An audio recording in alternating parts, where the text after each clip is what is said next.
Hello everyone and welcome back to my channel, and today I'll be going over every single club in the Premier League's best player this season.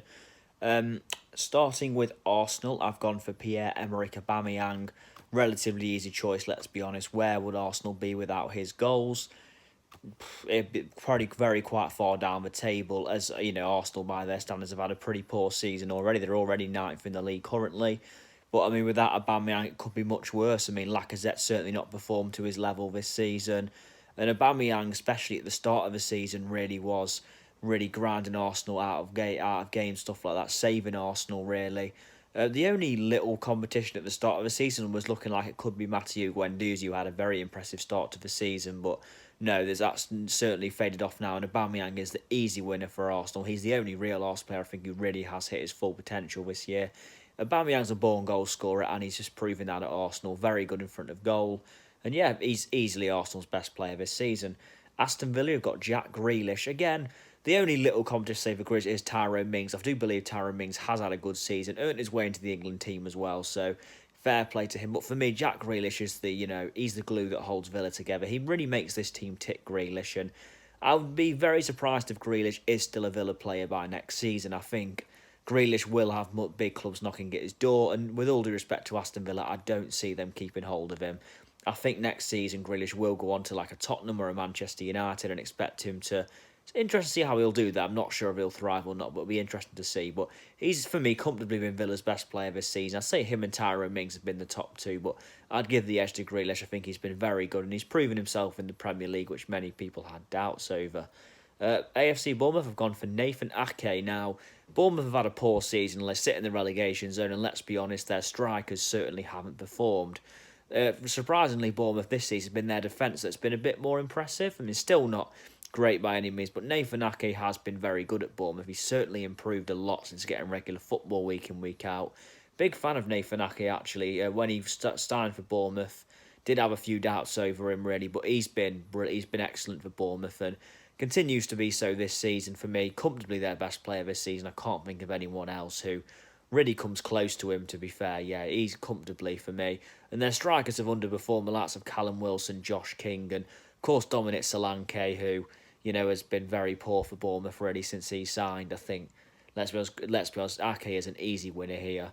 Brighton and Hove Albion, I've gone for Lewis Dunk. Again, quite an easy winner. I say the only little competition for Dunk, Aaron Moy, I think has had a pretty good season in midfield. I'm a big fan of Aaron Moy, even in a very poor Huddersfield team last season. He was probably the only player you looked at and thought he was Premier League level, and he has maintained a place in the Premier League with Brighton, although he's only on loan. But for me, Lewis Dunk is the overall winner, though, here. I think Dunk is a very good centre-half, and, he's just proven it time and time again for Brighton how important he is to their defence. Without him in the defence, you do dread to think how low down Brighton could be. They're already, of course, fighting the relegation, but for me, Lewis Dunk is a vital part of the team. And yeah, I'd probably call him Mr. Brighton, Lewis Dunk. And for me, he easily takes the Player of the Year crown here. For Burnley, I've gone for James Tarkowski. Now, for me, this was a toss-up between his centre-back partner, James Tarkowski, and Ben Mee. I'd probably say Tarkowski. I've always been a big fan of Tarkowski, really. Always been quite underrated, and I did mention him recently in an underrated video, actually. But yeah, a big fan of Tarkowski, and yeah, for me, he deserves to be this player. It's quite close between him and Ben Mee, but I'd give it Tarkowski. I think he's so important in the Burnley defence, and every time you see him playing in the Burnley defence, they just look so much more solid with him in the team, so I'd definitely go with Tarkowski. Chelsea, I've gone for Jorginho. Now, slightly controversial. At the start of the season, it was looking well on course to be Tammy Abraham, but I must admit, Tammy Abraham's form has certainly faded a little bit. As it will, he's still a young lad, so he's definitely got time to improve. But yeah, from a pretty poor first season in English football, Jorginho's came on this season. It was a difficult choice for Chelsea, actually, one of the harder choices I've had to make in this video, but Jorginho has certainly improved for Chelsea massively. He certainly seems to suit Frank Lampard's style of play a lot more. Yeah, I'm a fan of Jorginho, and from getting booed off the pitch pretty much under Maurizio Sarri, Chelsea fans have really warmed to him.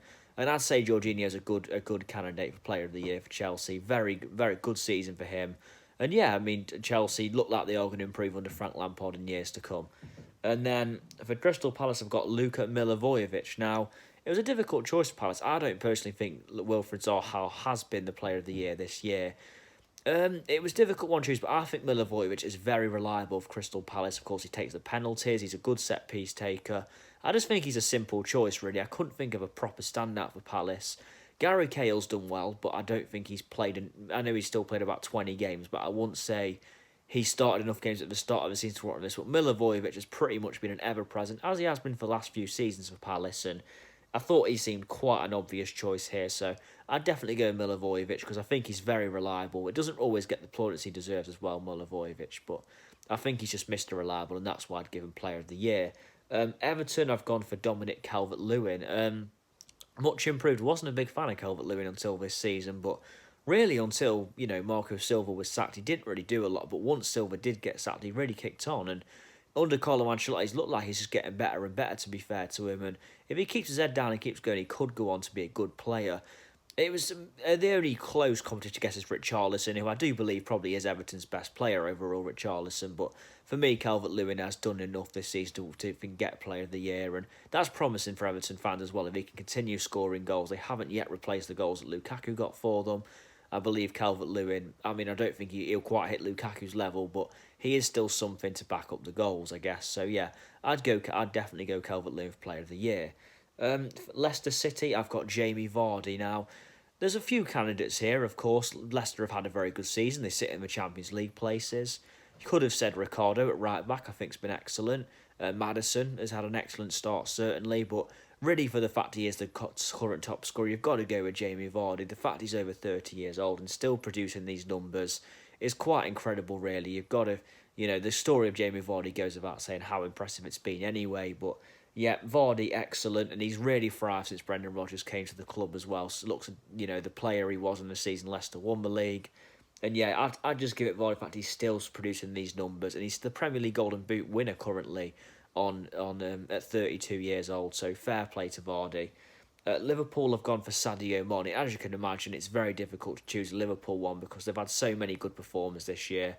For me, I'd put it down to three players. I'd go Trent Alexander-Arnold, Jordan Henderson and Sadio Mane, with Virgil van Dijk coming quite close in that as well. But I'd go Mane because I think Mane's a match winner, and Mane's just got the, he from 1 to 90 minutes, he always gives it his all, and no matter what, really, Mane is just an inspiring player really to have in your team, and I think Mane is a match winner and a huge difference maker for Liverpool as well. So for me, I'd give him Player of the Year for that reason. In fact, he is a match winner compared to the others, but no, Liverpool have had some great performers this season, as you'd know from them, how well they've done in the league, but I'd just about give Sadio Mane the edge here, and I believe Sadio Mane currently would deserve to win PFA Player of the Year as well.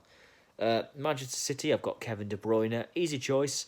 Manchester City, by their own very high standards, haven't hit the standards they've had in the last 2 seasons, but Kevin De Bruyne has been absolutely brilliant. Currently sits on, I believe, 16 Premier League assists, I believe it is, but he's just been excellent, De Bruyne. He's a joy to watch on his day, and certain performances you watch De Bruyne and he just takes your breath away with how good he really can be. And De Bruyne has been massive for Man City. If he wasn't in Man City's team, I dread to think how Man City had actually been worse than they already have been. But no, De Bruyne has been excellent, no doubt about it. For me, he deserves to be the Player of the Year for Man City. Can't really think of anyone who comes close to him. Manchester United have gone for Marcus Rashford. Now, this was a difficult choice. Rashford's been injured for a bit, of course, so... But man, it's a difficult one. Obviously, a lot of talk about Aaron Wan-Bissaka. I do think Wan-Bissaka's had a decent season, but I'd still give it Rashford, mainly because of the goals he scored and the fact Rashford has stepped up this season.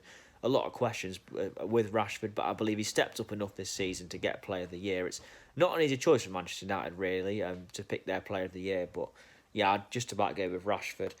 Newcastle United have got Marcin Dubravka. Dubravka has made the most saves in the Premier League this season, and yeah, Dubravka's been an excellent keeper since he signed for the club, and I believe, I think the only close competition really he's got is Alan St-Maximin, but I believe St-Maximin's end product still isn't quite there enough, so I'd go with Dubravka for how good he's been in the goal, and yeah, he's, there's some of the saves he makes Dubravka as well are very good, so I think Newcastle are lucky to have such a good goalkeeper.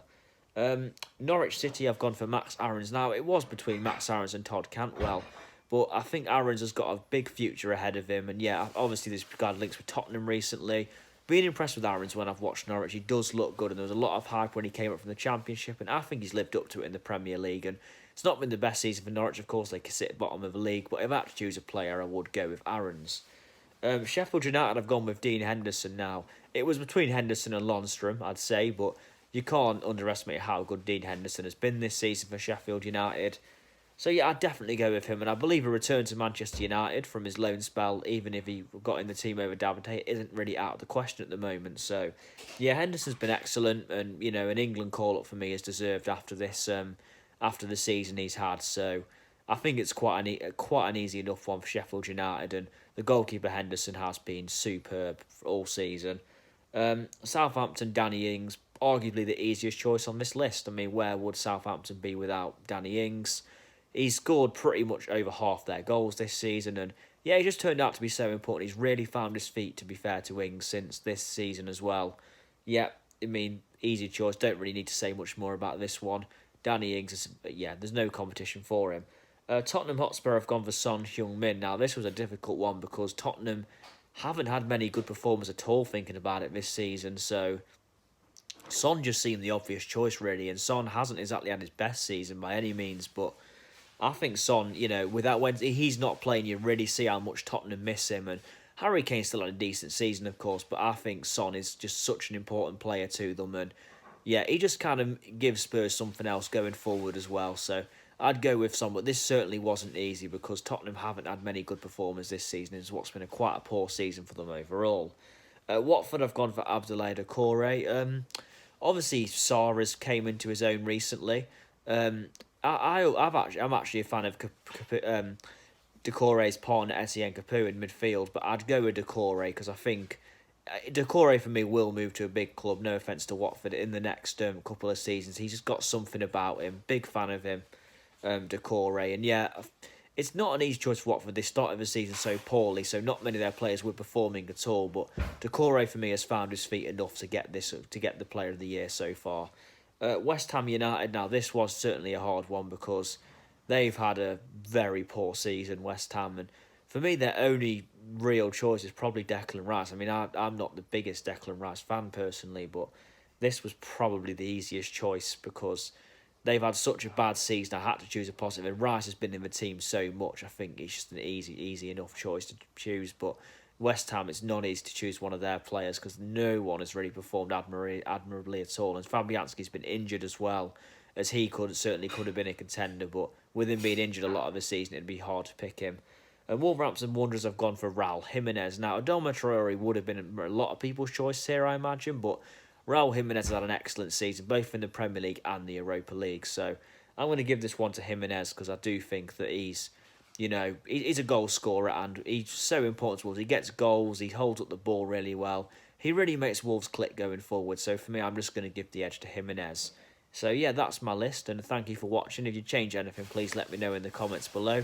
Please like, share and subscribe, and I'll see you soon with more videos. Thank you.